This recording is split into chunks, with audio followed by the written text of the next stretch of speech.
The next session will concentrate then on how do we measure the communication devices in a noisy environment. We go to background noise. Nowadays the communication devices, especially mobile phones, but you also have to consider here, for instance, car hands-free, they are used in a noisy environment. And in order to evaluate them, we have to somehow be able to measure the performance. And there are basically two approaches how you can measure the performance under noisy conditions. Is number one, you go to a noisy environment and do the measurements. Like for instance, if we are talking about a car hands-free device, you go to a test track or to a road and you drive and you do the measurements. But again, this is not a good idea. It's very realistic, no problem there, but the big problem is that it is not reproducible. Even if you are on a test track, and if you are driving at a constant speed with a vehicle, you never have exactly the same noise conditions in the car, because you have to consider, for instance, weather, the wind and rain, they will cause a difference. And even when you are trying to maintain a constant speed, there is always a variation there. Even more difficult for instance, mobile phones.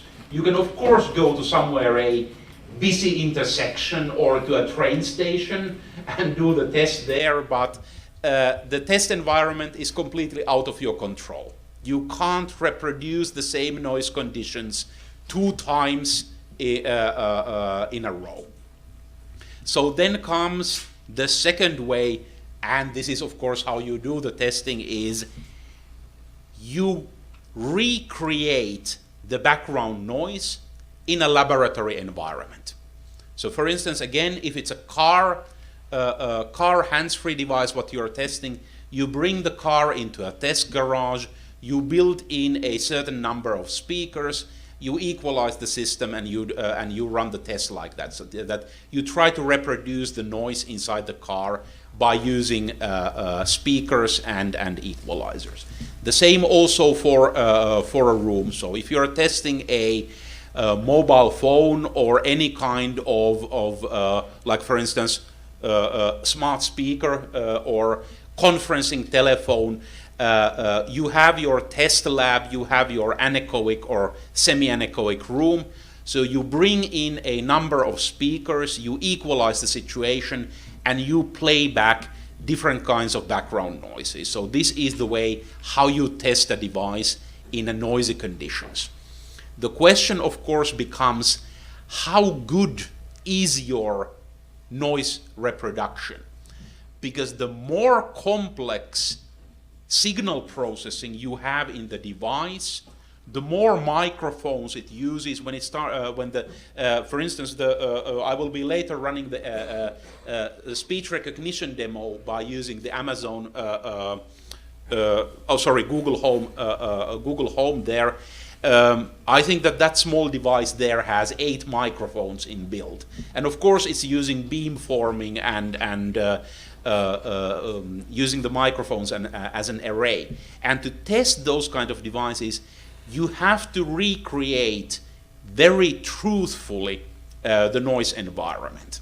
So this is sometimes a question that is raised to me, that I might have a customer who already has a background noise simulation system, and then I tell them about new simulation methods, and then they are asking, well, why should we invest to a new method of background noise system? We already have one. Sometimes I'm a bit evil and I say that, well, you shouldn't be doing so good devices, that the better the phones are becoming, the more difficult it is to fool them when we are not in a real noisy environment, but when we are in a lab and just reproducing the noise. So that's the whole point of this noise reproduction, that it has to be good enough that the telephone thinks that it is in a real environment. So that's the whole point of this noise reproduction, that we need to be able to do good enough background noise simulation so that the device, whatever we are testing, thinks that it is in a real environment and not in a lab. So I will be basically going through, I start from the history, how we started with the background noise testing, and then going to what is the current state of the art in this field. 네, 측정하는 디바이스에 이제 저희가 지금까지 조용한 환경에서 이제 측정하는 알고리즘을 배웠는데요. 근데 실제로 전화 통화나 아니면 뭐 이어폰, 블루투스 이어폰이라든가 사용을 할 때는 주변에 잡음이 들어가게 됩니다. 그런 잡음이 있는 환경에서의 그런 좋은 성능을 또 이제 측정하기를 요구하는 그런 만족도에 대한 그런 더 큰 요구가 있기 때문에 주변 노이즈까지 이제 같이 구축해서 이제 측정을 해야 되는데, 일반적인 홈시어터처럼 그냥 노이즈를 재생하는 그런 플레이하는 시스템으로는 측정하는 디바이스 근처에서의 그 플랫한 특성이라든가 그런 주변 소음을 재현하는 그런 재현하는 장비에 한계가 있기 때문에 어떻게 하면 그런 주변 소음 재현에 좀 유사하게 만들 수 있을까 해서 이제 고려하게 된 게 이제 헤드 어쿠스틱에서 이제 그런 방향을 설정하고 장비를 만들게 되었습니다. Maybe just to emphasize the last point, what I have on this slide, that the commercially available typical home surround sound systems, they are not appropriate for this kind of test use. There are a couple of reasons. First of all, typically you don't check what is the actual sound pressure level. You just adjust it to somewhere where you think it sounds good. But when we are talking about background noise simulation that is used in a lab, we need to make sure that when we are putting in 80 dB SPL noise file, it comes out at 80 dB SPL. So that is one reason. And the second thing is that these kind of surround systems, they are optimizing the sound for human. And our hearing is a mobile phone or a smart speaker. They are listening in a different way. They are looking different things from the background noise. So if you can fool human ear, you might not be able to fool an high-end signal processing device anymore these days. So this is the reason why in lab environment we are not going for typical, let's say, 5.1 or 8.1 surround systems, but we have well standardized and purpose-made background noise simulation systems. 네, 지금 제가 따로 설명할 건 없을 것 같고요. 네. So let's see in the history, how did we start? The very first background, as I mentioned in the beginning, I might have already mentioned in the beginning, I've been working for Head Acoustics for 12 years. So when I started in the business, we did still use some of the simple background noise simulation. Basically meaning we had a couple of speakers, might have been 4 or 8 speakers. There was a bit of equalization done for the room, but the noise what we were using was very simple. Not necessarily white noise, but it was typically either pink noise or hot noise. I have a separate slide on what makes noise pink and why is noise called hot noise. But this is a constant noise, so it's just like a hissing noise, a constant shh, which is very unrealistic. Already 10 years ago, most mobile phones, they could very easily cancel that kind of noise. And this was actually why, for instance, the Vodafone standard was considered very difficult, was that it was the first widely spread standard which required the use of realistic noise. This was if there is anyone from who's been working in mobile phone industry 10 years ago, you might know the infamous cafeteria noise. So this was actually a recording done in Aachen University at a student cafeteria. So that's why it was also known as a Mensa noise. Mensa is the German word for student cafeteria. And this was a test that was really hated by many mobile phone manufacturers, because at that point of time it was a very difficult test.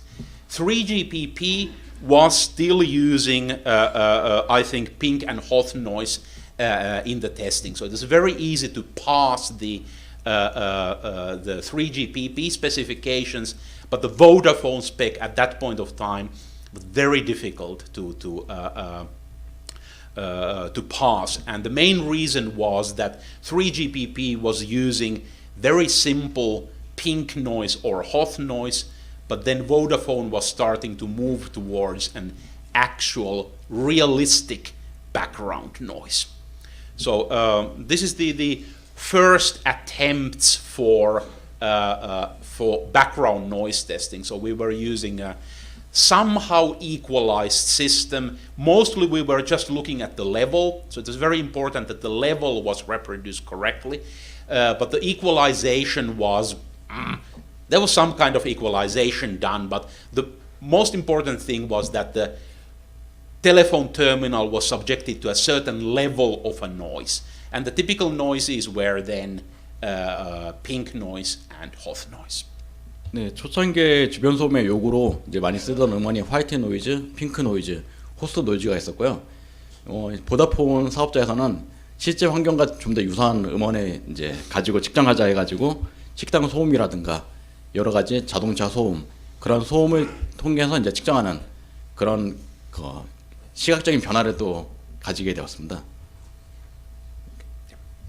So you might ask that, you might have heard the terminology pink noise, and then comes the question that, well, why do we call pink noise pink noise?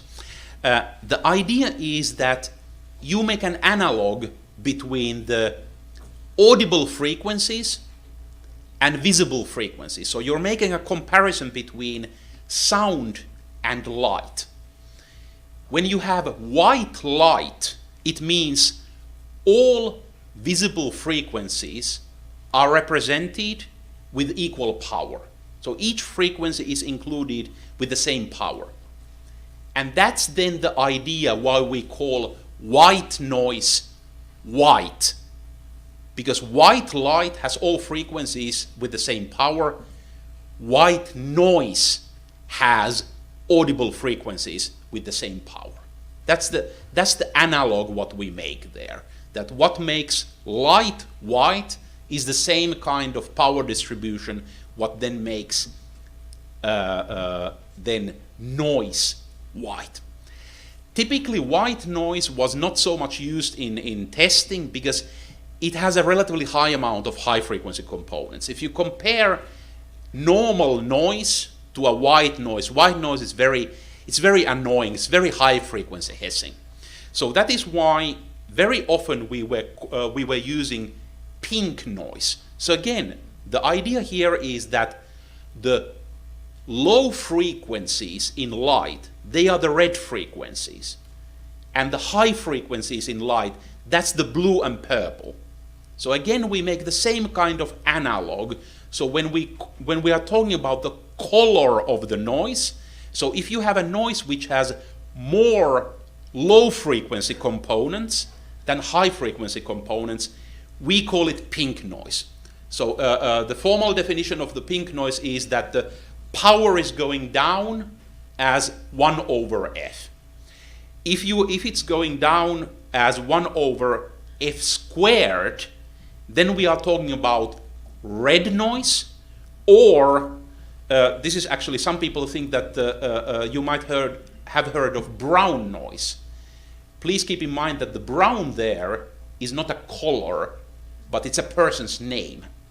So, if you want to call a color to that kind of noise, it's actually red noise, but you can also call it by a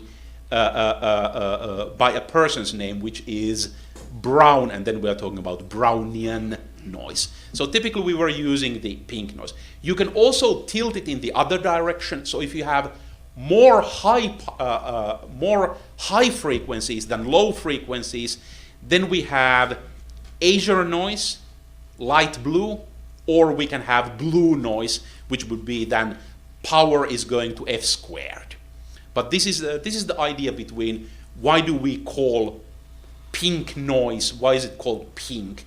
The idea is that if you would take that power distribution of to light, that light would have a pink hue into it. So that's the idea behind the color of the noise. So of these noises, what was typically used was the pink noise.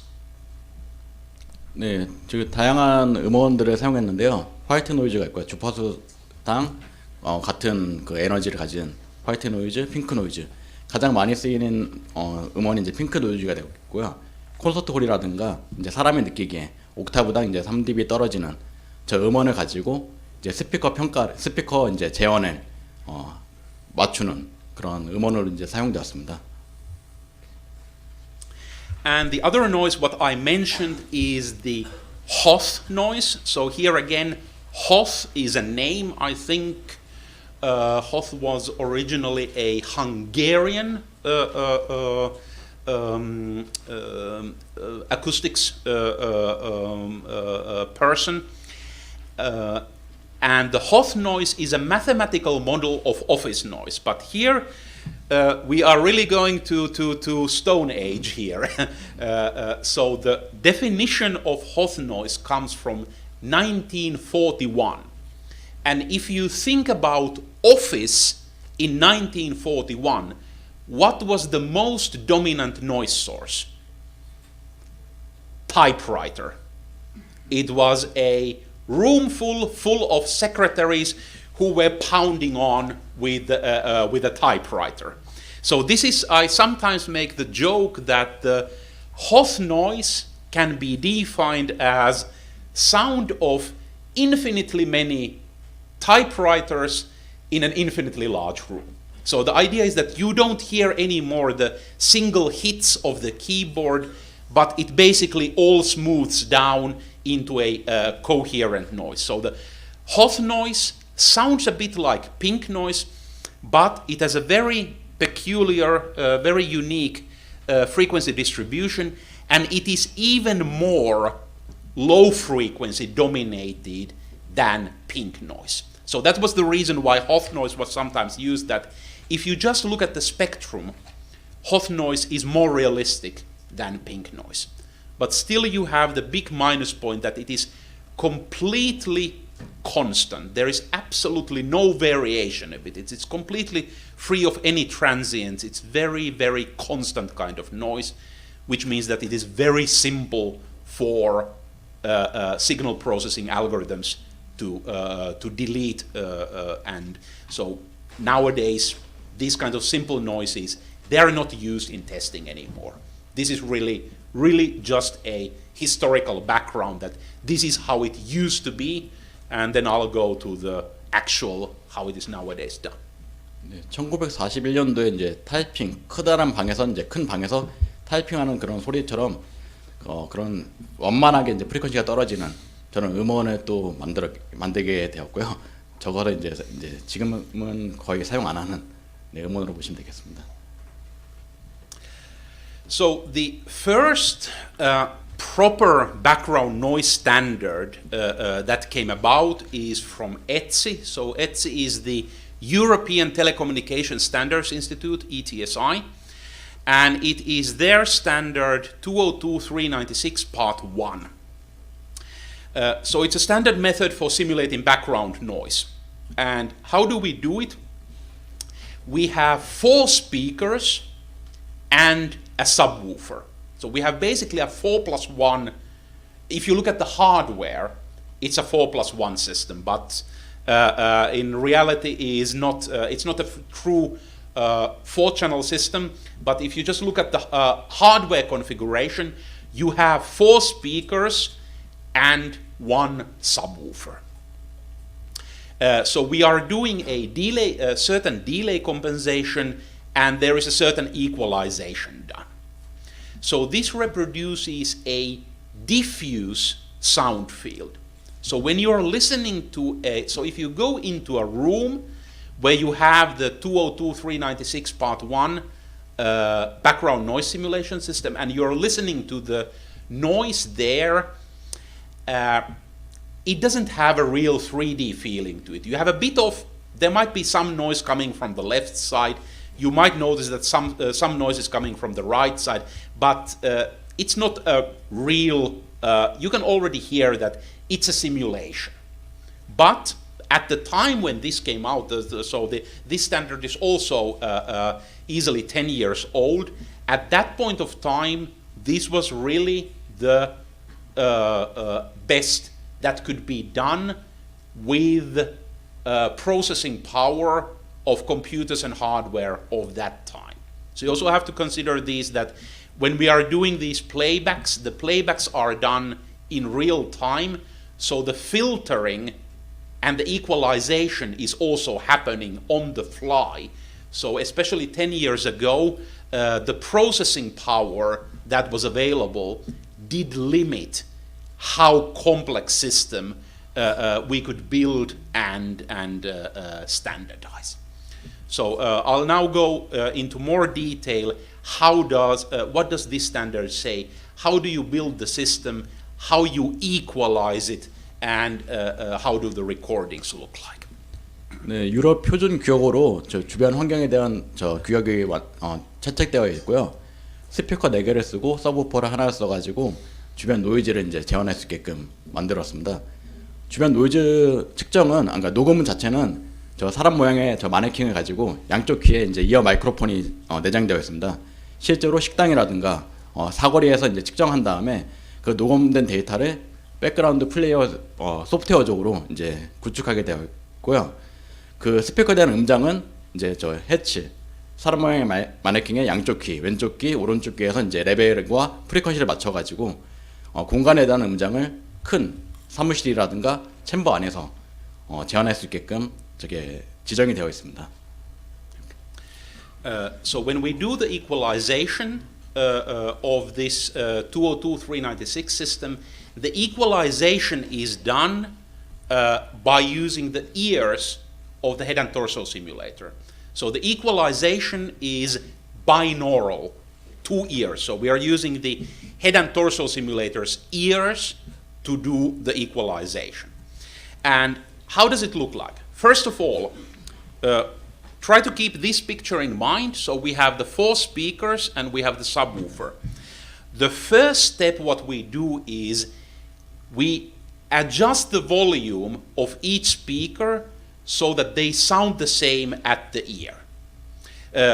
It's actually beneficial if you don't make a fully symmetrical setup. So if you put, like in this picture is actually example of a bad setup because it says 2 meters to every speaker.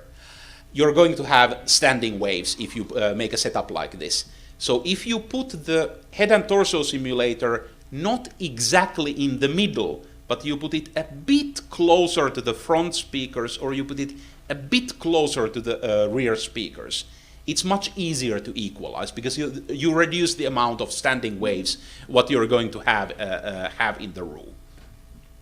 So because if we don't have a fully symmetric setup, of course some speakers are closer to the head and torso simulator than others, but we want that each speaker sounds the same at the head and torso simulator. So that's why the number 1 step is we adjust each speaker individually, that the level what the head and torso simulator hears is the same.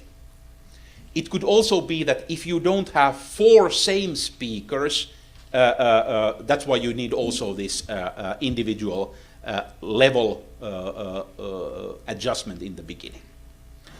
And it's also there to make sure that we have enough sound pressure level in the room to make an equalization. Because if the speakers are too quiet, you can't do proper equalization because your signal to noise ratio will be too bad for it. Then we proceed into the second step, which is we are doing an equalization for the right-hand speakers as a pair and left-hand speakers as a pair. So we have 4 speakers, but we are equalizing them pairwise. So we couple the right-hand speakers and we equalize that the frequency response is flat. And then we equalize the left-hand speakers so that the frequency response is flat. There is then a delay compensation because, of course, if the speakers have a different distance to the head and torso simulator, we need to take care of the delay. And in the next step, we are including the subwoofer. So in this step, in the step number 2, the subwoofer is quiet. We are not yet using it.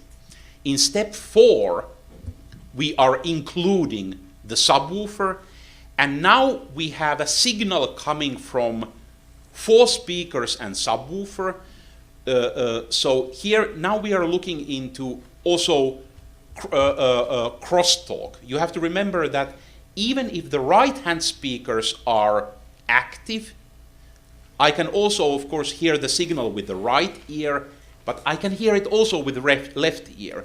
And we need to have the frequency response flat on both sides. So it's a bit of an iterative process that when you change the filtering on the right-hand side speakers, you are also affecting the left ear frequency response, what it hears. So it's a bit of, you need to go back and forth. So for instance, in our product, we do the equalization. We have an automated step, and then we have manual adjustment.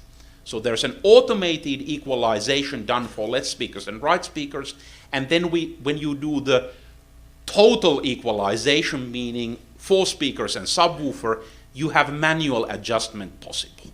And what we are looking in here is that the level has to be correct and the spectrum. There's basically a plus minus 3 dB, so you have a 6 dB tolerance for the spectrum in 3rd octave. So the spectrum is not looked in raw FFT, but we are looking 3rd octave steps that the spectrum has to be reproduced according to the original. So this is the steps how you equalize the 202, 396 background noise simulation. So we have a stereo signal which is coming out from 4 speakers, so it's a bit of cheating because it's not actual 4-channel signal, it's a 2-channel signal which has been originally recorded with the head and torso simulator, but we are reproducing it from 4 speakers, and we are using the head and torso simulator also to equalize. So the signal has been recorded with the dummy head, and the dummy head is also the device what we use for equalizing the background noise. 네, 주변 소음 환경을 이제 녹음할 때 저 사람 모양의 해치를 통해서 양쪽 귀에 마이크로폰이 내장되어 있거든요. 실제로 환경에서 이제 녹음한 다음에 그 녹음된 데이터를 이제 플레이를 해야 되는데 녹음되는 환경과 유사하게 이제 만들기 위해서 실제 챔버 안에 스피커를 4개를 거치하고 서브우퍼를 놓은 다음에 오른쪽 마이크로폰으로 이제 스피커에 대한 음량을 이제 측정하게 됩니다. 오른쪽에 있는 스피커 앞하고 뒤에 있는 2개의 스피커를 레벨을 재고요. 그 다음에 2개의 스피커를 틀어가지고 그 2개의 스피커가 동작했을 때 오른쪽 이어 마이크가 그 음장을 얼마나 잘 재현할 수 있는지 프리퀀시를 맞추게 됩니다. 이렇게 각각 4개 대한 스피커를 오른쪽 귀 왼쪽 귀로 해서 레벨 맞추고 프리퀀시를 맞추게 되고요. 그 다음 서브우퍼까지 같이 저음대역까지 같이 틀어서 이제 전체적인 프리퀀시 특성을 이제 맞추게 됩니다. 그러면 이제 녹음한 환경과 동일하겠다고 이제 보는 거죠. So this is basically the block diagram of what I've been talking, that the recordings, so the background noise files, what we are playing back, they have been recorded with the head and torso simulator. So we have two-channel stereo files, and the playback is then done from 4 speakers and a subwoofer, but of course you have to remember that the playback is also just 2-channel playback, but it's coming out from 4 speakers. There's a certain amount of cheating what is happening here. So it's not, the hardware is 4+1, but the sound is actually stereo signal that is coming out from 4 speakers and a subwoofer. 네, 양쪽 이어 마이크 기준으로 이제 녹음했기 때문에 그 위치에서 이제 스피커를 이제 플레이해서 이제 좀 재현성을 높이는 그런 장비가 되겠습니다. 여기에 대해서 조금 더 부언해 드린다고 하면 이게 연사각에도 치팅이라는 말을 하잖아요, 그렇죠? 사실 이거는 정확한 녹음 재생이 안 되거든요. 그걸 반드시 아셔야 되고요. 그 2채널로 녹음해가지고 4.2 채널로 재생하는 것 자체가 사실 문제가 있는 거거든요. 그래서 이게 완벽하지가 않고 이게 제일 큰 문제는 크로스톡이 제거가 안 됩니다. 그래서 나중에 뭐 1개 스피커로 맞추고 또 같은 쪽에 있는 2개 스피커로 맞춰 놓더라도 나중에 동시에 4개 다 틀면 크로스톡 성분이 들어오기 때문에 새로 다 맞춰야 돼요. 그래서 맨 마지막으로 매뉴얼리 이렇게 어드저스트먼트 하라고 이야기가 나오고요. 그래서 이거 잘 들어보면 원래는 바이노럴 녹음을 헤드폰으로 들어야 맞는 거거든요. 양쪽 귀에서 들은 시그널을 헤드폰이나 이어폰으로 들어야 맞는 건데 스피커로 듣는 것 자체가 사실은 문제가 많습니다. 근데 이게 제한됐을 때는 이거 외에 다른 특히 많은 다른 걸 잘 알만한 그 기술적인 상황이 아니어서 이걸로 쓰게 된 거라는 얘기고요. 그래서 이걸 만약에 든다 그러면 아까 얘기했지만 지금은 마이크로폰을 여러 개 쓰고 빔포밍이라든지 어떤 트랜지언트한 그런 부분에 대한 노이즈 캔슬링이 들어가야 되는데 그냥 스피커 여기 하나 놓고 핑크 노이즈, 화이트 노이즈 이런 게 쭉 틀었을 때 같은 경우는 사실은 노이즈 리덕션 성분을 그 실제 상황에 전혀 모사가 안 되거든요. 어떻게 보면 더 좋게 나올 수도 있고 어떻게 보면 장편이 나쁘게 나올 수도 있고요. 그래서 이거는 그런 점에서 좀 낫지만 이게 그 시그널에 대해서 이렇게 움직임에 대해서도 이것도 잘 포착이 안 됩니다. 바이노럴로 녹음해가지고 헤드폰을 들었다 그러면 음이 이렇게 움직이고 이렇게 움직이는 거에 대해서 그 움직임에 대해서 노이즈 리덕션 성분들 빔포밍이 어떻게 잘 동작하는 데서 정확하게 모사가 되겠지만 이거는 그냥 대략적으로 물론 바이노럴로 해가지고 왼쪽 귀에 오른쪽 귀를 녹음을 했기 때문에 대략적인 왼쪽에서 오른쪽으로 가는 느낌 정도는 표현할 수는 있을지 모르겠지만 정확하게 앞에서 뒤로 가고 이렇게 뭐 크로스적으로 한다든지 원형을 둔다든지 이런 것은 전혀 모사가 안 됩니다. 그래서 이제 이 뒤에 나올 게 이것보다 좀 더 리얼리스틱하게 녹음을 할 수 있는 방법이 뭘까? 그게 이제 멀티 마이크로폰으로 가지고 녹음을 하고 멀티 스피커로 재생하는 게 나오게 된 거죠. 근데 지금 여러분들 많이 그냥 ANC 성능 청지할 때 스피커 하나 틀어놓고 핑크 노이즈 해가지고 노이즈 리덕션 재는 것들이 그 얼마나 틀린 그 노이즈 리덕션에 대한 성능, ANC에 대한 성능을 재는 건지에 대해서 한번 생각해 보시면 될 것 같습니다. Couple of words about what are the requirements for the room where you are building this in. So the ETSI standard also provides guidelines for the room. So as a size, the size requirements, so the minimum size is somewhere around 2.5 meters by 3 meters. Also, it shouldn't be too large. If your room is larger than 3.5 meters by 4 meters, you shouldn't be taking the speakers to the walls. It would be recommended that if the room is larger, then the speakers are not at the walls, but you have to bring them a bit closer to the head and torso simulator. So the height, typical room height, so 2.2 to 2.5 meters. You don't have to use fully anechoic room for this purpose. So you can use even what is known as an office type room. You just need a certain amount of acoustical treatment for the room. So carpet on the floor and some acoustic material on the walls. So the standard says that your reverberation time, so RT60, should be between 200 and 700 milliseconds, between 100 and 8 kilohertz. So that's a requirement for the office type room. If you have anechoic or semi-anechoic room, there is no additional treatment needed. You can take it as it is. The noise floor should be 30 dBA SPL. So this is actually not that important for the background noise testing, because your background noise is going to be much louder than that. But this is a generic requirement for acoustical test chamber, that there are certain tests which you run in silence, which are very sensitive to any external noise. So that's why this noise floor 30 dBA is listed also here in the background noise, because it's a generic requirement for the acoustic test chamber. 네, 유럽 표준에서 정한 저 챔버 사이즈라든가 저런 규격에 있는데요. 큰 오피스 환경이라든가 저음, 소음 자체가 적은 환경, 저렇게 전개만 되어 있고요. 실제 R&D 측정에서는 측정하실 때는 스피커가 너무 가깝지만 않으면, 그러니까 간섭만 안 일어나면 이제 어느 정도는 이제 성능을 측정할 수가 있습니다. So this is then a more detailed picture of head acoustics implementation of the standard, but I don't go spend so much time on it. But you can see that it's of course the hardware setup corresponds to what the standard says. So we have 4 speakers, we have a subwoofer.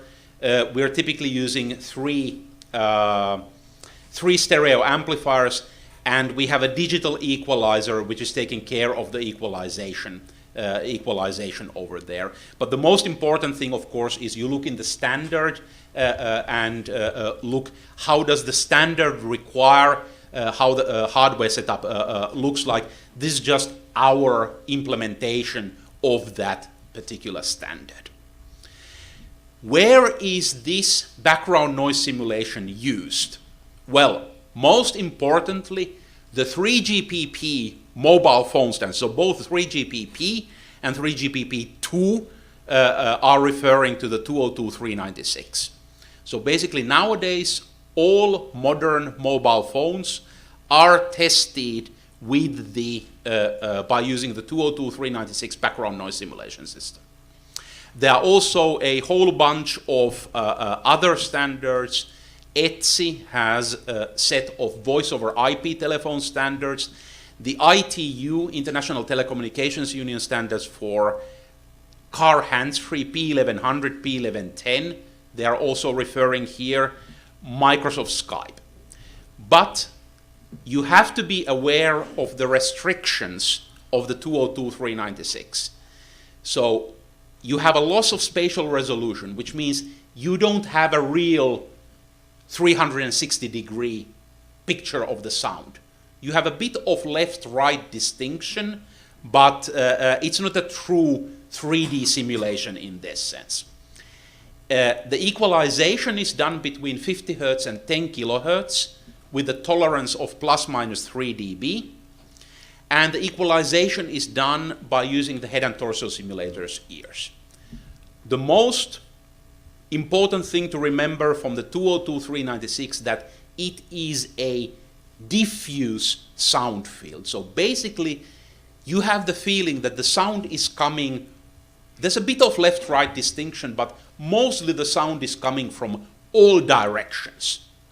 So if the phone or the device what you are testing, if it has directivity microphones, or if it's using microphone array and beam forming, 202.396 is not capable of cheating that device. Modern devices can already notice that 202.396 is a simulation and not a real background noise. It's still very widely used, and for many devices it works, but it is a known problem for the 202.396 that most modern, especially multi-microphone devices, already need something more sophisticated than this background noise simulation. 네, 여러 표준에서 저렇게 음원을 이제 사용하고 있는데요. 현대폰에는 좀 안 맞을 수는 있습니다. 지금 뭐 이신열 박사님이 계속 하고 싶어 하시는 것 같은데. 네. 이것만. 네. 아니 제가 이런 거 관련된 제품을 좀 만들고 있어서 예를 들면 여기 계신 분 중에서 뭐 빈포밍 마이크로폰 많이 쓰시는 분 있을 거예요. AI 스피커 만드시는 분들도 있고 요즘 핸드폰 같은 경우도 마이크로폰 여러 개 있기 때문에 빈포밍이 되잖아요. 빈포밍이 된다는 말은 소리의 방향이 따라서 내가 노이즈 리덕션이나 이런 것들이 다 성능이 정해지거든요.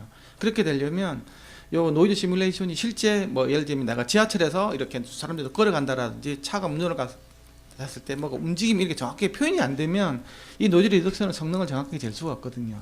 근데 지금 이건 안 됩니다. 이거는 정확하게는. 그리고 이 대전자 자체가 디퓨저 필드라고 이야기했는데 여러분들 내가 그 연구실들 아니면 데 가보면 대부분 무향실에다가 이렇게 내 구탱에다가 설치할 겸 돼 있잖아요. 그럼 절대 디퓨저가 안 되고 있잖아요. 내 구탱에 있으면 소리가 오는 느낌이 나오실 겁니다. 이거 자체가 다시 디퓨저가 아니에요. 예. 그래서 여러 가지 한계점이 있는 거 이거 자체로는. 하지만 실제로는 이 정도만 가지고도 뭐 성능을 측정하더라도 그래도 옛날에 스피커 하나 놓고 틀 때보다 훨씬 좋기 때문에 뭐 좌우 정도 느낌도 상하려고 하기 때문에 쓰고 있는 거지 이게 성능을 정확하게 재는 게 아니라는 거죠. 그럼 이게 무슨 문제가 생기냐고 하면 이게 내가 실제 사용하는 것들은 고객들이 사용했을 때 노이즈 어떤 성능들 지하철에서 이렇게 사용 문이 푹 닫히고 막 지나가고 이때를 정확하게 시뮬레이션을 못하면 내가 연구실에서 생각하고 실제 필드 생각하고 갭이 굉장히 크게 나오는 거예요. 그러면 개발 또 해야 되는 거예요 거기서. 그래서 이거 다 안 맞네 그러면서 실제 필드 테스트를 이제 갈 수밖에 없는 상황이 되는 거죠. 이게 다 안 맞으니까. 예, 이제 그런 상황을 좀 이해하고 계셔야 됩니다. 지금 이게 요즘에 왜 이렇게 생기냐고 하면 옛날처럼 마이크 하나 가지고 뭐 핑크 노이즈, 화이트 노이즈 없애는 그런 시절이 아니고 지금은 여러 개의 마이크로폰이 사용되는 빔포밍이라든지 노이즈 리덕션 아주 고도의 기법들이 사용되고 있기 때문에 이것도 안 맞다는 얘기예요. 10년 전에는 맞을지 몰라 이게. 예, 그래서 새로운 것들이 점점 더 소개되고 있는 상황입니다. 이상. 네, 박사님이 영어부 해주신 것 같은데 이거 다음 버전이 이제 또 있습니다. 그 다음 버전은 이제 사시기를 추천드리고요. 네, 네, 지금은 이제 음성에 대한 식당 소음이라든가 어느 환경이 있는지 그에 대한 재현은 어느 정도 이제 캐릭터를 이제 보여줄 수 있기 때문에 많이 사용되고 있습니다.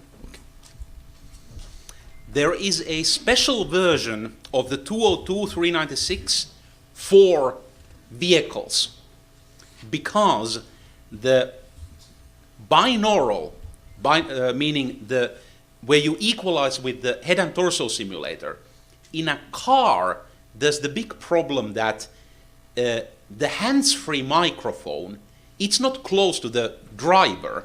Very often the hands-free microphone is located at the rear view mirror, somewhere around there in your car. And when we are testing the hands-free device in a car, it's not so important how does the driver hear the noise, but it's more important how does the hands-free device hear the noise. So that is why there is a special version of the 202.396 for car use. And the idea is that we are not recording with the head and torso simulator, and we are not equalizing with that. But we take a single microphone, we take a reference microphone, and we put it somewhere close to the hands-free microphone. Then we go to the test track and we record the noises. And then we come to the lab and we build in 4 speakers and subwoofer in the car, and we equalize also by using that one single microphone. So this is known as monaural, so basically one ear. So this is a mono equalization. But important is we are not using the head and torso simulator's ears, but we are using a reference microphone which is placed somewhere close to the hands-free device microphone in the vehicle. Because like I said, when we are testing the hands-free system, it doesn't matter what is the driving noise at the driver's ear. What matters is what is the background noise that is heard by the hands-free device. So that is why for car environment there is a special version of the 202.396. 네, 자동차 안에서도 이제 주행 노이즈를 재현해야 되는데 그때는 해치 양쪽 귀가 아니라 실제로 측정하는 디바이스, 차량 핸즈프리 마이크 위치에서만 이제 녹음하면 되거든요. 마이크 기준으로 이제 주변 소음을 재현해야 되기 때문에 실제로 차 마이크 위치에다가 마이크로폰을 레퍼런스 마이크로폰을 놓고 100km, 뭐 200km 주행하면서 녹음하게 됩니다. 그 녹음된 그 음원을 이제 소프트웨어에 넣어가지고 이제 사용하게 되는 겁니다. And where in the, let's say in the laboratory version of the 202396 part 1, we are equalizing right speakers as a pair and left speakers as a pair. In this car version, we don't do the split that way around, but we are equalizing front speakers and rear speakers. So we basically turn the situation 90 degrees. So in a laboratory environment, we are equalizing right speakers and left speakers, but in a car, we are equalizing front and back. This is basically just based on experience that in a car environment, the front-back distinction is more important than the left-right. So, important thing here in this version that the recordings are done with a single microphone, and also the single microphone is used in the equalization. And you can see here that the front speakers and rear speakers are equalized as a pair, whereas in the laboratory version it's the left speakers and right speakers that are used as a pair. So it's just a slightly different version of the background noise simulation. The basic idea remains the same. The big difference is just one microphone instead of the head and torso simulator, and we don't make the pairing left-right, but we are pairing front and back. 네, 백그라운드 주행 노이즈는 가장 중요한 게 실제 차 크기도 중요하거든요. 그 안에 있는 음장을 재현하기 위해서 작은 차라든가 큰 차, 실제 마이크 위치에서 이제 레퍼런스 마이크로 녹음하는 원 채널 마이크가 되겠고요. 아까랑 다른 점은 이제 앞에 있는 스피커 두 개를 이제 이퀄라이제이션 맞추고 뒤에 있는 스피커 두 개를 맞추고 서브우퍼까지 같이 틀어서 맞추는 좀 단계는 다르지만 재현하는 방법은 같다고 보시면 됩니다.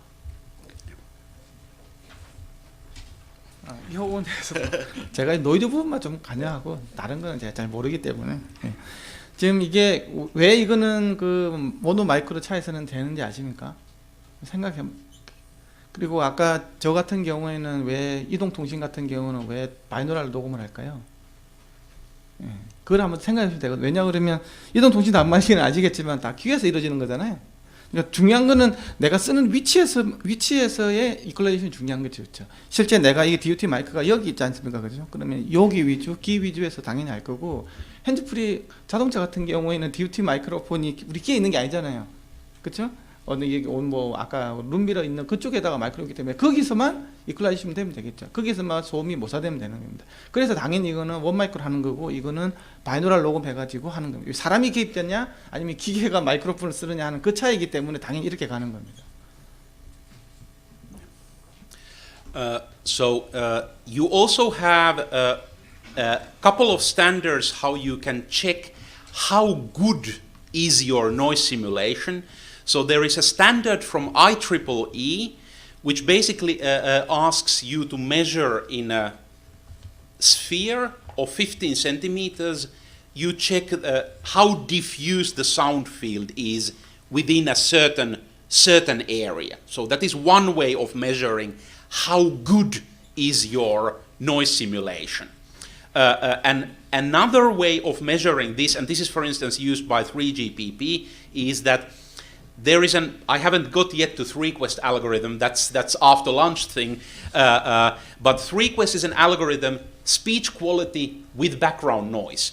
So the idea is that if you want to compare two labs, how well are they equalized? You take a couple of mobile phones, you measure them in lab 1, and you're looking at the results, and then you take the exactly same phones to the lab number 2, and you measure them there, and you are comparing these MOS scores that you get from the couple of telephones to see how well the equalization is done between those two labs. So this is very experimental, or in that sense very practical approach, that you just test how good the equalizations are just by comparing the results from a couple of mobile phones. So this is used in so-called round-robin tests, means that you have a certain sample of mobile phones and you ship them from laboratory to laboratory, and they are measured through, and then you are comparing the scores, what you get, and this basically tells you that if there is one lab where you have much higher or much lower MOS scores, it clearly indicates that something has to be wrong in the equalization in that lab, because if all the other labs are giving you constant results, if one lab is completely providing different results, there has to be something wrong in the setup there. So this is just additional way of checking how good is the equalization in the different labs. 네, 오전에 계속 얘기한 게 모스에 대해서 설명을 드렸는데, 오리지널 원음 소스하고 이제 전달되는 프로세스 거친 신호하고 두 개를 비교해서 이제 1에서 5까지 평가를 내리게 됩니다. 헤드 어쿠스틱은 이제 또 생각하게 되죠. 주변 노이즈 있는 상태에서도 원음을 만들 수 있으면 원음하고 비교해서 이제 얼마나 점수가 좋은지 1에서 5까지 평가를 내리겠다 해가지고 3캐스트라는 알고리즘을 도입하게 되었고요. 측정하는 디바이스 근처에다가 레퍼런스 마이크로폰을 놓고 이제 같이 측정하는 겁니다. 스피치하고 주변 노이즈를 같이 재생했을 때 그 레퍼런스 마이크 위치에서 측정한 그 데이터를 이제 오리지널 원음으로 이제 보게 되는 거고요. 그다음에 디바이스 통해서 전달된 거를 이제 프로세스 거친 신호, 그 신호 두 개를 비교해서 이제 모스 값을 산출해 내자 하는 게 이제 3캐스트 알고리즘입니다. So this is the 202.396 background noise simulation. So you have the laboratory version and you have the vehicle version. But now we go into more realistic background noise simulation, which means we are also looking into the phase of the sound, meaning that especially if we have a multi-microphone system, that we can fool those. And the standard is coming again from ETSI. This time the standard number is 103224. And the idea is that we have 8 speakers, and now also the noise files are 8 channel. It's no longer stereo file, but we have an actual 8 channel recording. We have 8 speakers that we are using in the reproduction, and the equalization is done by 8 microphones. So you can see the green dots here. They show where the microphones are located around the head and torso simulator. So you have a certain microphone array where you have 8 microphones. There's a bit more microphones on the right-hand side, because the idea is that when you have a mobile phone, the microphone of the mobile phone is somewhere on the right-hand side. So that's why there are more microphones on the right-hand side than on the left-hand side. So it's slightly asymmetric, asymmetrical setup. So we have more microphones on the right-hand side. And the idea is that we are, well, maybe if you translate, so. 네, 계속 이신엽 박사님이 얘기했던 건데, 스피커 4개를 쓰고 양쪽 귀 위치에서만 이제 음성을 재현하다 보니까 정확하지는 않습니다. 그렇기 때문에 이제 8개의 마이크로폰을 가지고 해치 얼굴 주변에 이제 높이를 다르게 해가지고 데이터를 녹음합니다. 그 상태로 주변 식당이라든가 녹음한 데이터를 이제 플레이할 수 있게끔 8개의 마이크로폰으로 이제 그 위치에서 얼굴 주변에, 특히 오른쪽 귀 위치에 이제 휴대폰이 작은 경우도 있고 큰 경우도 있거든요. 그 위치에 더 많은 데이터를 이제 추출해서 이제 재현할 수 있게끔, 실제 환경과 더욱더 유사하게끔 그 주변 소음을 이제 재생할 수 있는 장비를 고안하게 되었습니다. So there is an actual picture of the setup. So you can see that there are 8 speakers. They don't have to be. They can be also on the same height. So in this picture, I have 4 speakers are slightly higher, 4 speakers are slightly lower. But you can also have them on the same level. That's no problem. And we have then this 8 microphone array there on the head and torso simulator. It's a bit dark picture. It's not so clear. Yeah. 네, 그림 보시는 것처럼 사진처럼 스피커 위치를 좀 다르게 해가지고 이제 위치에 대한 공간의 그 위상까지 이제 같이 재현할 수 있게끔 만들어져 있습니다. 이제 그림 나오죠. 아까 이게 왜 나온지 이제 이해가시죠? 예. 그 이전에 바이노럴 레코딩 할 때 같은 경우에는 아까 뭐 크기하고 이렇게 그 레벨을 갖다가 주파 특성을 맞춘다고 한 것들은 이게 고막 위치에서만 맞추는 겁니다. 이 두 점에서만 맞추는 겁니다. 다른 말로 무슨 말이냐면 내가 만약에 예를 들면 에어팟 같은 걸 끼워 가지고 마이크로폰이 여기 있잖아요. 그럼 이거는 모사를 못 시킵니다. 어디 귓구녕에서만 모사를 시킨다는 개념인 거죠. 이제 여기는 어떻게 나오냐고 마이크로폰 8점을 대잖아요. 이 점. Would you please previous page? 예. 이게 그 마이크로폰이 있는 이 내부 공간이 있잖아요. 그렇죠? 그럼 한 이 정도 되겠죠? 이 정도? 여기 내에서는 다 음장을 그대로 모사를 시키는 겁니다. 근데 왜 마이크로폰을 해필이면 그냥 마이크로폰을 그냥 재면 되지 머리에다가 이렇게 마이크로폰을 이렇게 달아서 왜 되냐고 하면 결국 나중에 사람이 나중에 이게 들을 때는 내 머리가 당연히 음장 영향을 미치잖아요. 그러니까 내 머리도 있고 그 주위에다가 마이크로폰을 갖다가 8개를 이렇게 놓은 상태에서 재야 되는 겁니다. 이해가십니까? 그걸 이해를 하시면 이게 왜 나왔는지, 왜 더미에도 마이크로폰에 있는 이걸로 안 재고 여기다가 마이크로폰 8개를 달아가지고 이렇게 거기다가 쟀는지에 대한 이해를 하실 수 있을 겁니다. 이것도 마찬가지로 이거 같은 경우는 이제 뭐 TWS라든지 뭐 이렇게 뭐 에어팟 같은 거 이런 것도 다 잴 수 있겠죠. 그리고 붐 마이크에 있는 이렇게 헤드셋 이런 장비들도 다 잴 수 있습니다. 보통 이 주위에서 이루어지는 거니까. 그런데 만약에 이게 뭐 마이크로폰 여기 있다는 이런 것들은 전혀 이제 모사를 못 합니다. 설명 한 번 더 드리면 이어폰 쪽은 좀 모사가 좀 힘들고요. 마이크로폰 위치 자체가 그 입 주변으로 이제 분포가 되어 있습니다. 그래서 이제 핸드폰 기준으로 이제 측정할 수가 있고요. 이제 말씀하신 것처럼 이어폰 기준으로 하는 음장도 이제 헤드에서 또 만들었습니다. 이제 8개 마이크로폰을 위치를 이제 양 귀 근처에 이제 포진하게 되는 거죠. 거미처럼 생겼는데 이따 보여줄 겁니다. 오케이.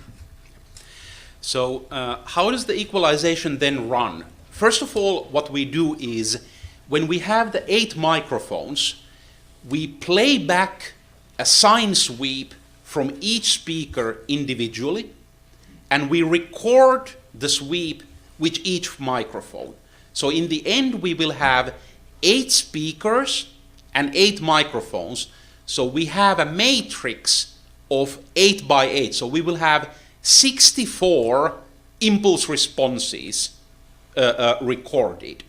What we then basically do is there's a lot of number crunching happening. We are basically inverting the impulse responses. So we record the impulse responses, and then we are calculating the matrix inversion of that, and that is basically generating the filters for the speakers.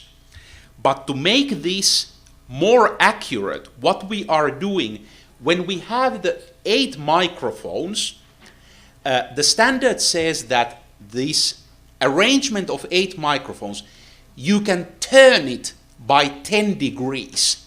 So it has 2 positions. So we only have 8 microphones, but we can lock the microphone array in 2 positions.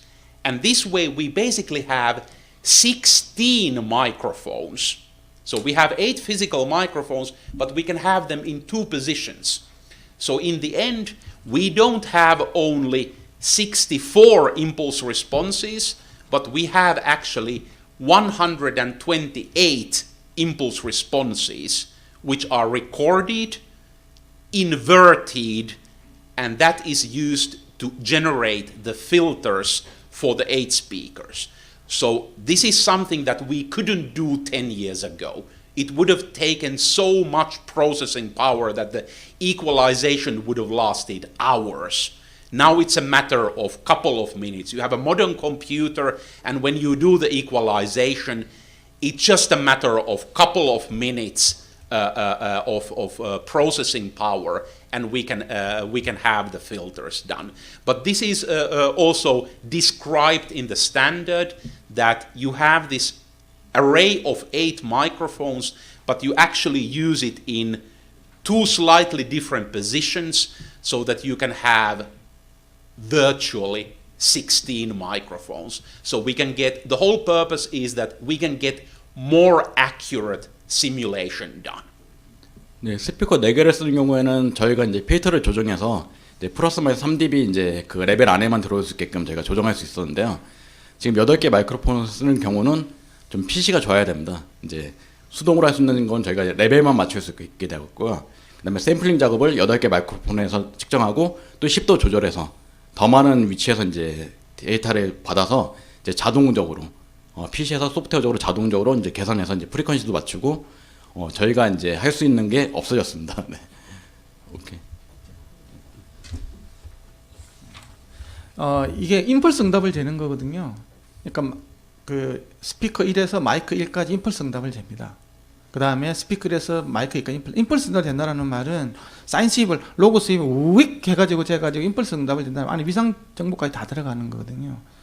그래서 이게 굉장히 나중에 이제 그러면 이게 절대 이제 일반 룸에서는 이거 안 됩니다. 이거는 왜냐하면 잔향이 있으면 인버스 필터를 만들 수가 없어요. 그래서 반드시 대대한 그 무향실에서만 해야만 정확한 그 임펄스 응답의 역필터링이 가능을 해요. 그러니까 옛날에는 굉장히 이게 연산량이 굉장히 많은 작업이었고 했기 때문에 그 꿈에도 못 꾸는데 지금은 이거 8x8 해가지고 88, 64개 임펄스 응답을 갖다가 이게 길이로 본다고 하면 적어도 아마 512탭 정도 아마 이 정도는 돼야 될 거예요. 그 정도에 되는 걸 갖다가 매트릭스 인버전을 시켜가지고 나오는 개념이기 때문에 굉장히 간단치는 않고요. 실제로 이게 안에 연산량으로서는 굉장히 복잡합니다. 그것뿐만이 아니고 또 그 이게 한 10도 정도 돌리면 마이크로폰 이 포지션이 또 16점으로 바뀌면 8개인데요. 그렇게 해가지고 128점에 대한 인버스 매트릭스가 또 들어가는 거예요. 이게 어쨌든 이렇게 하면 훨씬 더 정확한 실제로 나중에 움직임이 정확하게 이렇게 막 3차원적으로 크기하고 위상탄까지 모든 게 다 퍼펙트하게 이렇게 재현이 되는 진짜 3D 음장을 깰 수 있는 거예요. 대신 위에서 아래로 움직이는 건 안 되고 서라운드적으로 이렇게 내 좌우로 움직이는 이런 것에 대해서 모사가 가능합니다. 그래서 빔포밍 이런 거 마이크로폰 이런 거 잴 때 굉장히 정확하게 이제 그 현장 재현이 가능하다라는 거죠. 좋은 점 계속 얘기해 주고 계신데요. 네, 오케이. Yeah. So where is this background noise simulation then used? 3GPP is already referring to this this new background noise method, but not for handset, but handheld hands-free. I really don't like the name handheld hands-free. In my opinion, it's a contradiction of terms. If you're holding your phone, it can't be hands-free. You're using your hand, but that's what it's called, handheld hands-free. So in that case, you're not using the 8 microphone array on the head and torso simulator, but you basically put it in front of the head and torso simulator. So you equalize here where the phone is then being held. So in handset mode, the 3GPP is still referring to the 202396, so the 4+1 system, but for handheld hands-free, 3GPP recommends the use of this 8-speaker system. The ETSI mobile phone and ETSI voice over IP standards, so the 202737 is that's the IP, and 103.737.740 that's the mobile phone. So these are mobile phone standards from ETSI. These are voice over IP standards from ETSI. They are referring to the new one. So the biggest restriction with this background noise simulation is that because we are using, there's actually a better picture. You can see the microphone array there, that if your device is bigger, for instance, if you're testing a television where you have microphones which are further spread around, with this background noise simulation, we can only cover the area which fits into into this microphone array. So if your microphones are wider around than this microphone array, you need some other equalization system. We are also now, there is standardization, it has been just finalized. There is a slightly different version of the microphone array, where the 4 microphones are symmetrically around the ears. So this microphone array is used especially for mobile phones, handset, or handheld hands-free, whereas this symmetrical array is used for headsets. Because if you have a headset and you have the microphones, they are symmetrically. So what we need is, we need to make sure it doesn't matter how the sound field is in front of the head and torso simulator, but we need to concentrate more on the sides, around the ears, to get the sound simulation correct around there. So that's why this is the original 8 microphone array, but for headsets there is a modified version where the 4 microphones are completely symmetrically around the head and torso simulator. 네, 휴대폰 버전하고 이제 이어폰 버전 저렇게 이제 새로운 버전이 나왔고요. 지금 3패스의 또 장점이 이제 스피커폰 모드라든가 이제 핸드홀드 해치 앞에서 이제 떨어져 있을 때 그때 저 디바이스 저 마이크로폰 8개를 그 위치에서 이제 이퀄라이제이션 하게 되거든요. 그러니까 두 가지 필터가 만들어지는 겁니다. 그래서 이제 사용하기가 좀 편하게 되어 있습니다. So if we compare these two ETSI methods, so if we compare the 202.396 and the 103.224, well, the simpler system is using 4 speakers and a subwoofer, whereas the more complex one is using 8 speakers. Big difference is the recordings. In the 202.396, you have a binaural recording. So it's a 2-channel recording coming out from 4 speakers. But in the 103.224, you have an 8-channel recording that is coming out from 8 speakers. So the sound field on this side is a diffuse, but on this side, it's an actual, well, it says 3-dimensional. You have to consider 3-dimensional in 360 degrees. We can't reproduce up-down. We are not that's not what we are simulating. So we can't say that the sound is coming from down there or it's coming from up there.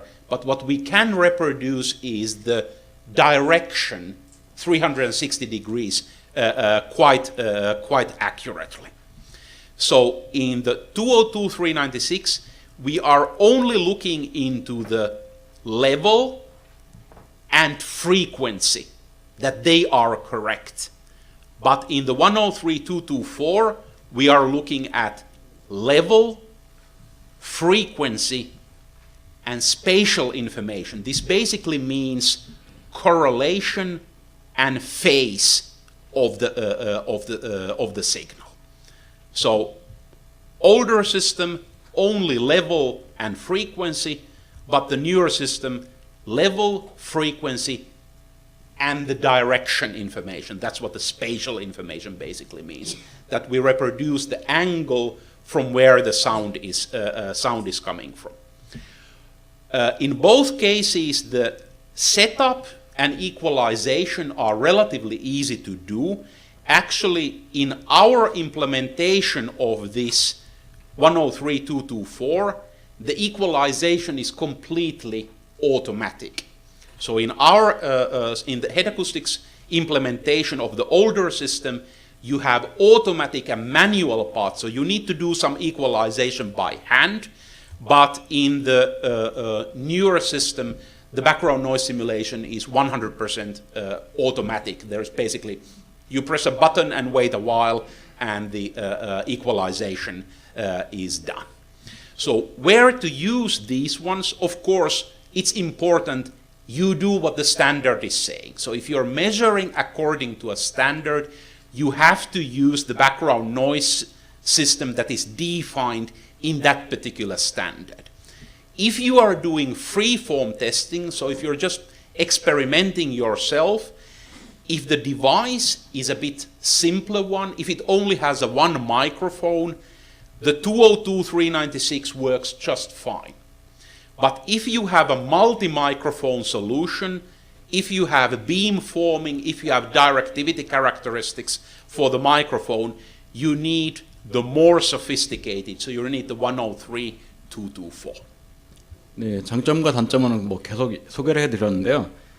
주변 소음 환경의 가장 포커스는 측정하는 장비의 디바이스의 이제 마이크 위치에서 이제 잔다는 거, 샌딩 테스트를 측정하기 위해서 이제 구축하고 이제 측정하고 있습니다.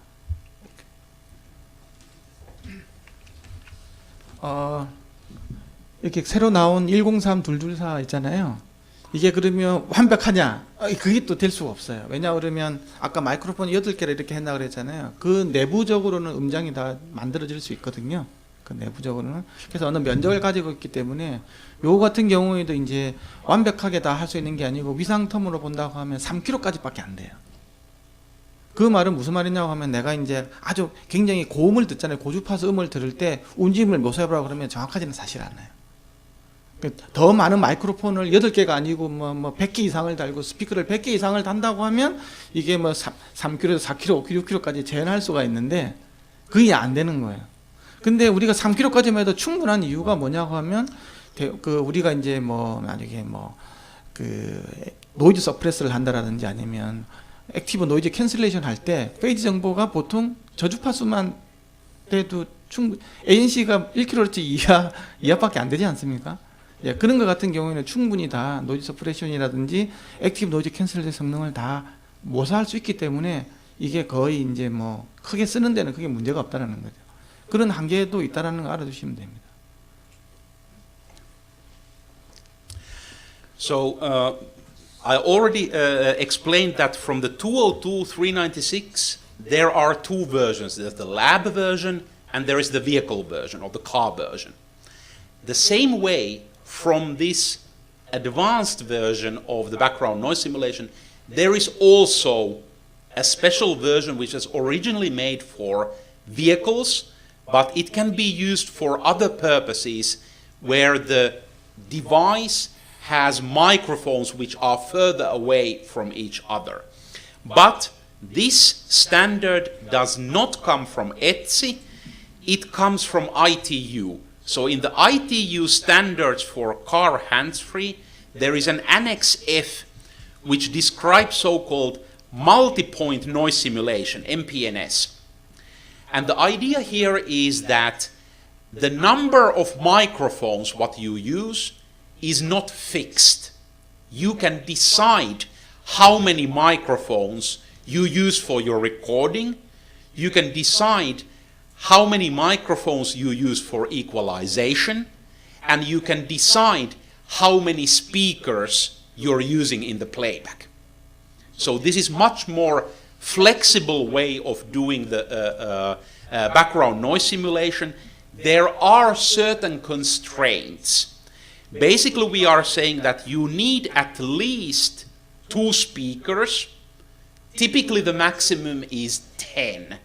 But if you're considering already like a car environment, try to put 10 speakers in the car. You can't. There's no place for them. So already 6 speakers in a car starts to be a problem. So you have a physical constraints of the room. And there is also the requirement that the number of the speakers should be the same as number of microphones. There's actually even more restrictive rule. If you want to have a good background noise simulation here, you need to have 2 speakers for every microphone.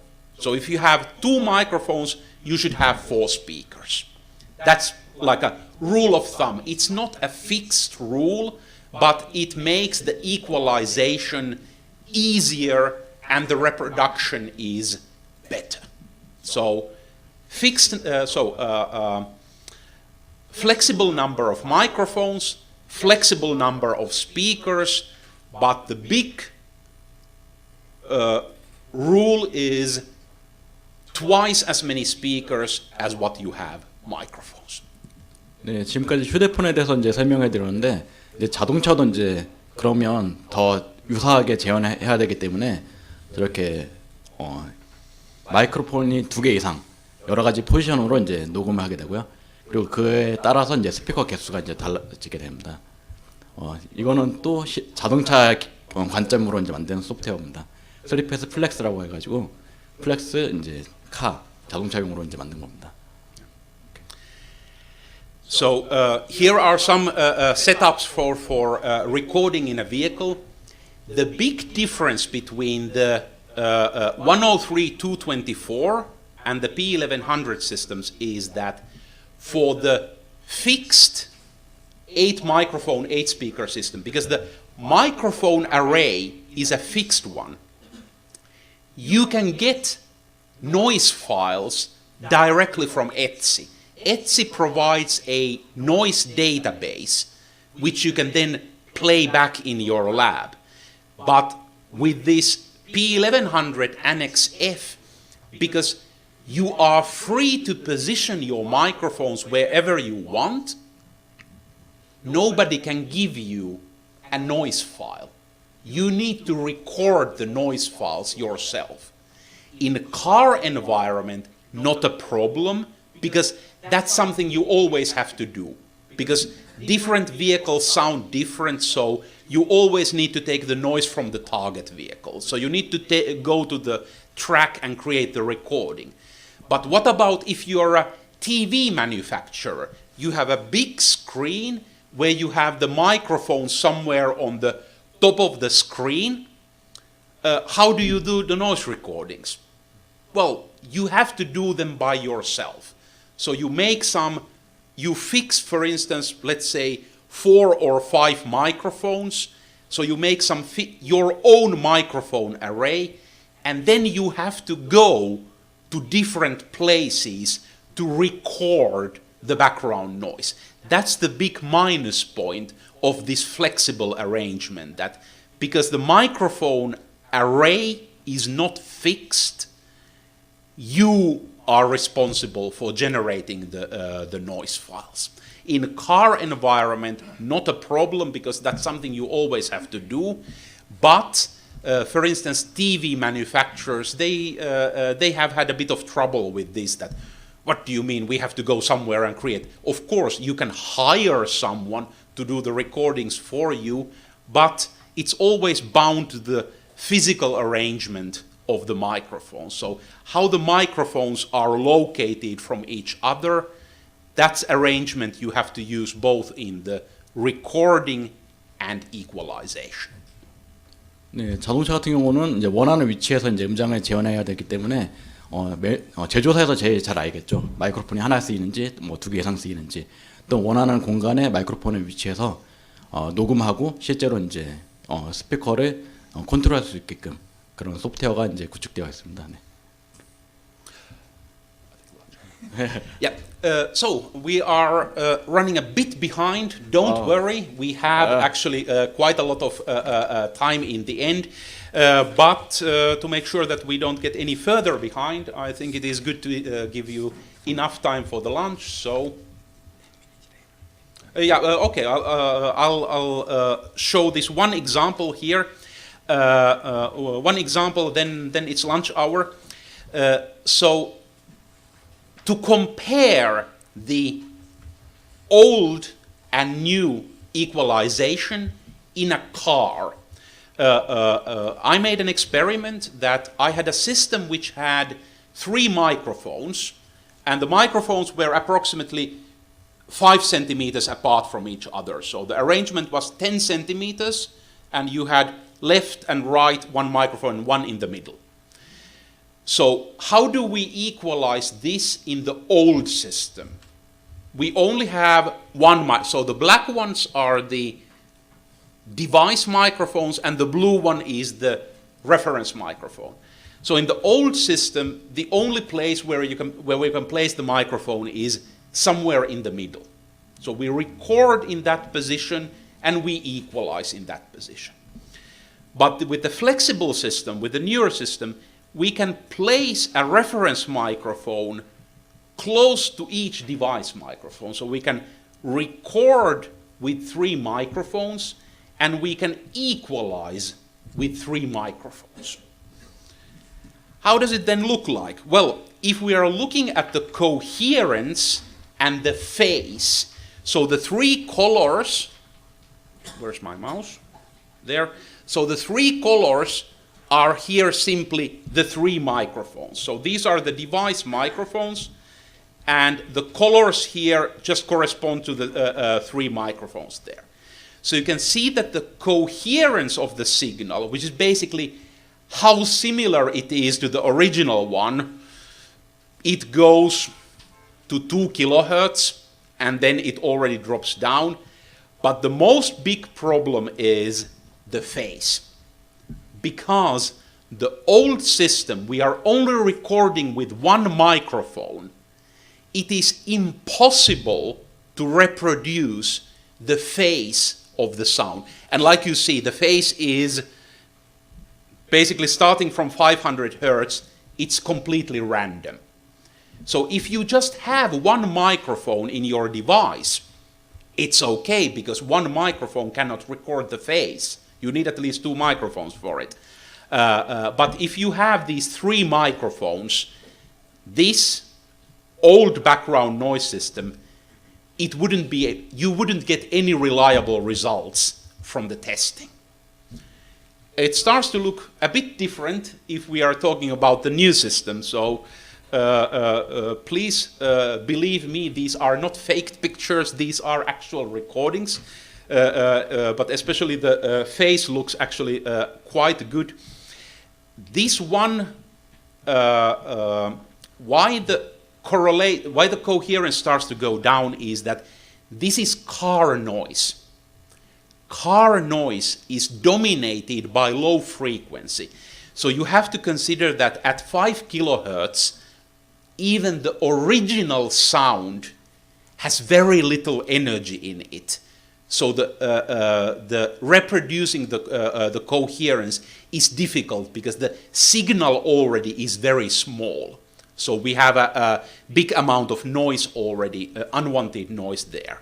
But the phase of the signal, you can see how well it can be reproduced even up to 10 kilohertz. So this one really shows that if you have a microphone array, you need better background noise simulation than the 202.396, because that one is only equalized with one single microphone.